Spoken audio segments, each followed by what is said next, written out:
With the Brooklyn Nets on an 8-game losing streak at this current moment in time, who do you think is most responsible for this Nets' latest skid?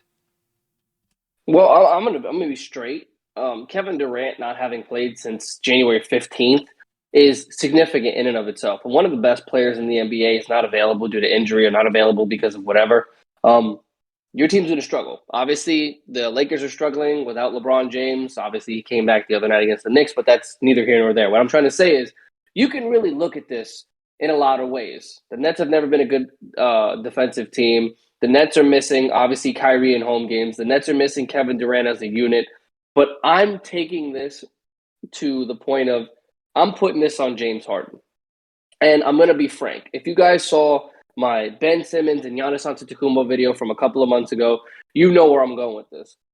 James Harden is one of the best players in the NBA, despite whatever it is of my feelings towards him, because he's someone that likes to flop and throw and flail his arms and try to draw fouls and all the step backs and throwing his feet in front of him, whatever, right? He's still one of the best players in the league.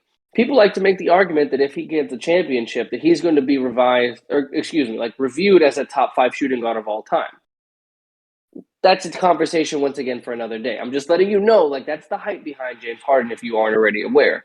Now, James Harden hasn't been in the media for anything good in the last couple of years. Forced his way out of Houston, wasn't happy in Oklahoma City when they didn't pay him, and obviously he has been in the media now as of late to be tied to being traded to Philadelphia, whether that be this offseason or at the trade deadline. Now, rumors have been circulating on and off for the last week or two that James has publicly not been happy with his situation in Brooklyn. Now, I don't know the exact details to where I don't know if he's happy with the living situation. I don't know if he's not happy with the strippers in Brooklyn. I don't know if he's not happy with the team. And to me, it don't make no damn difference, right? You wanted to go to Brooklyn. You wanted to play with KD again. You wanted to play with Kyrie. And now because shit's rolling downhill, you guys are losing. Now you want to jump ship again. This is the problem with this generation's players. The second you hit a slump and the second you hit a struggle, you want out. And that's the problem that the NBA has given the players too much power. To me, if I'm paying you million upon millions of dollars, bro, I don't give a shit how unhappy you are. You're stuck here. I invested my future in you. I just made a crazy trade to Houston, gave a bunch of picks out there and all of this shit, right? Just so you can come and play with your friend Kevin Durant. That's what you said, right? You want to play with some of the best players in the NBA, and obviously that ended up being Kyrie Irving, who is going through his situation with COVID, and then obviously Kevin Durant, who's been dealing with injuries for the last couple of weeks. And now because you guys are ninth in the East on an 8-game skid when your team needs you the most, you want to jump into the media once again. Whether or not this was information that was leaked, whether or not it's because you said it to a friend, that friend leaked it to the media, it makes no difference to me. You're not in the media for anything good right now. I don't care about your situation in Brooklyn. You knew what you were going into when you asked for a trade to Brooklyn from Houston.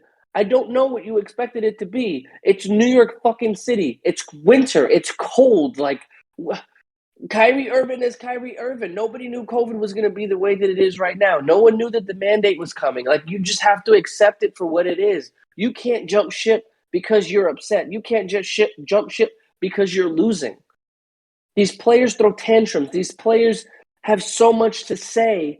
And then when they get on the court, they either have a lack of effort or they just have an attitude. And it's like, bro, man up, play the game, try to win, and do what you got to do. They're paying you mad money to play basketball, and you sitting here bitching about, I'm not happy in Brooklyn, I want to go to Philadelphia. Whether or not, again, that's coming from you directly. That's what's in the media right now, and it's coming from somewhere. I know that you take what the media says with a grain of salt nowadays because stories just come out of the woodworks, but Kyle, we've been hearing literally, like I said, for the past 2 weeks, James wants out. James wants out by the end of this year to go to Philadelphia. Then we hear that Brooklyn is willing to trade him at the deadline. Then today or yesterday, Steve Nash says that they're not trading James Harden. So it's like there's too much inconsistencies in this front office for me to believe anything right now.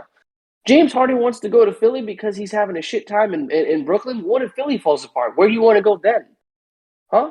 Do you think that you're going to automatically put them in a better position? They're a top three seed in the Eastern Conference. What the hell are you going to do? You're going to take shots away from Joel Embiid. You're going to fucking make them a drama team because they already have Ben Simmons, who's not included in any of these trade packages, by the way, just in case you guys are wondering. So it's like, Do they really need two divas? Do they really need two drama queens? Because that is the legacy that you're leaving behind.